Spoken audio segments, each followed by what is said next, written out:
So before I begin the video guys, I just wanted to point out that I did talk about Nefarious in detail. Maybe you guys would like to see the video. I will leave the link in the description below. So with that being said, what's up guys, it's me Vivi and welcome back to another Ratchet Clank video. I just want to expand on a little something. So Nefarious appeared 5 times. Whether he was mainly involved or not, it doesn't matter. He appeared 5 times. Up Your Arsenal as a main villain, Deadlocked, a small scene, he was on an asteroid. Quest for Booty, we had a cutscene with Ratchet and Tallwyn where they saw Clank through the Obsidian Eye, a Crack in Time where Nefarious acted as a main villain again, and then came All for One, where he acted as a protagonist, we can say. So he's been the main villain 2 times already. He's been involved in some sort of way in the other games, okay, but at this point, I'd say that Insomniac Games has done enough with Nefarious. For example, we have Tachyon and Artemis Zog who are stuck in the same dimension A266. I mean, they could work with that. Now, I might talk about that in the future, but not now. But yeah, to me it feels like they could work with another villain. They've used Nefarious enough already. Anyways, let's discuss the ending scene of All for One. The team receives the ship thanks to Kronk and Zephyr, and then we have Lawrence who appears. Quark, he talks, and guess what? Nefarious ends up stealing the ship. And for what reason? Because he's a supervillain, and what should they expect? Right there, Nefarious thinks he's entitled of being a supervillain after what he's done throughout the years, right? But then we have this scene, which I really found interesting. Right from the start, he looks bored, very bored, like he's fed up of their usual routine, he's tired. I mean, yeah, Nefarious has been a villain for like a long time, but what do they get in the end? They get dealt with, as usual, and then they just continue on with their lives repeating everything all over again, trying to take over the galaxy, let's say. When Nefarious was with the gang, he experienced something he had never experienced before. Friendship. He was bullied by Quark, or even by others, we don't know much. All we know is that Quark made fun of him in the past. Perhaps he never had friends, like Zero. He was perhaps a laughingstock. He takes a look at the picture that was taken. He gets all emotional and you go like, aw. But then you're like, no, he's done a bunch of damage in the past. Why should I feel sorry for this guy? What exactly is Nefarious? How can we identify him? I identify him as an anti-hero. Someone who doesn't show a hero figure. He's a villain. He said it. He's entitled of being a villain. Look, he helped the gang in All for One. He could have easily escaped even without Lawrence's help.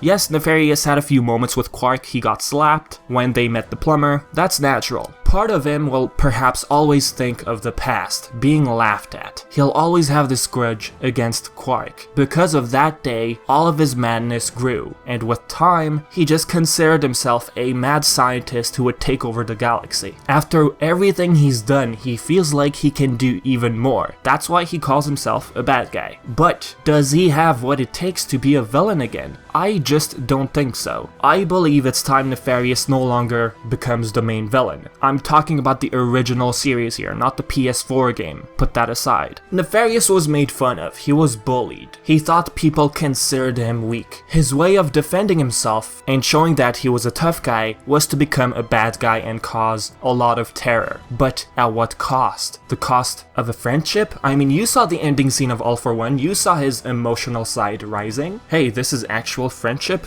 This is what it feels like. I've never experienced this before. That's what was going on in his mind during that cutscene. Sure, he wants to be a villain again, but what else is there to do? He tried turning people into robots in Up Your Arsenal. He tried changing history despite the function of the Great Clock not doing that. I mean, what is he gonna do? Rob a bank? Send waves of enemies? He's done that before. Ratchet is going to save the day again and again. That's why I feel like a side of him is like, why am I doing this again? Just to prove a point that I'm not this dumb weakling? But isn't Quark the anti-hero? Quark to me seems like the type of person who makes a bunch of stupid decisions. Dressing up as Fizzwidget, intentionally wreaking havoc just to make himself rise again and gain the credibility of a hero again? Sure, Quark makes a bunch of dumb moves, but he wants to be a hero, but the way he does it, the way he tries to attain that goal, it just doesn't work out. Due to his personality, that's how he is. As for Nefarious, he's been a villain for a very long time, but a part of him is questioning himself, asking, why am I doing this again? What's the whole point of doing this? I'm just gonna fail in the end, and at what cost? Having no friends? There is still a good side of Nefarious. Nefarious, and this scene proves it. The fact that he helped the gang proves it, but he was doing it for himself. He was using the gang so he can escape. Look, after everything Nefarious has done, his grudge against Quark, his hate on Ratchet, I think he would have escaped. I think he told himself, hey, I'm gonna do this and see how it turns out. Low-key, during the game, he liked the feeling of having potential friends. And in the ending, he pulled off that move because he, I guess, didn't want to embarrass himself. People have known him as a bad guy. If he were like, can I be your friend? He probably would have gotten some backlash, and he didn't want that. If he had said, I don't want to be a villain anymore, I want to be friends, I want to have friends, people would have laughed at him. You're a villain, you don't have any friends. I think he was afraid of having that sort of reply. He was, like I said, afraid of the backlash. He just didn't want to turn into this emotional wreck deep inside. Like, hey, I can have friends, who are you to tell me that? He liked the feeling of having friends. That's why he kept the picture with him. He didn't want people to see his other side, his good side. So with that being said, now I'm thinking, will we see more of his good side in the future? If they want to include the Nefarious again, I think Insomniac Games should head in that direction. He's done enough when it comes to being the main villain. I understand all of the grudge against this one person, being Quark, is what drove him crazy and mad with time. Throughout the years, he forgot the feeling of what it's like of having friends. He turned into a robot because of Quark. He hated squishies after that. With time, you just get used to what you do, and you just forget about other things. For example, friendship.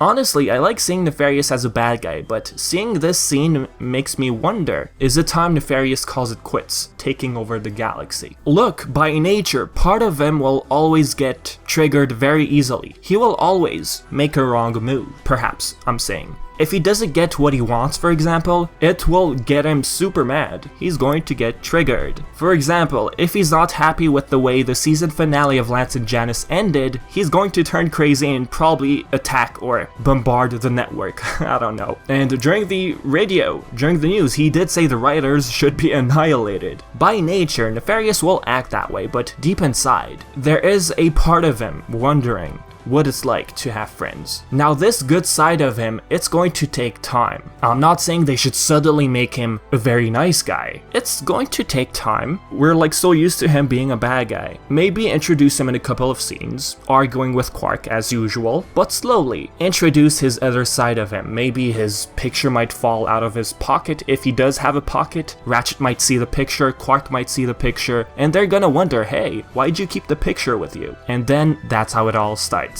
So yeah guys, this is it for the video. Hopefully you enjoyed it. If you have any thoughts or anything like that, what am I gonna say? As usual, leave everything in the comments section below. And as always, I've been VTNVIVI, thanks for the support, and until next time.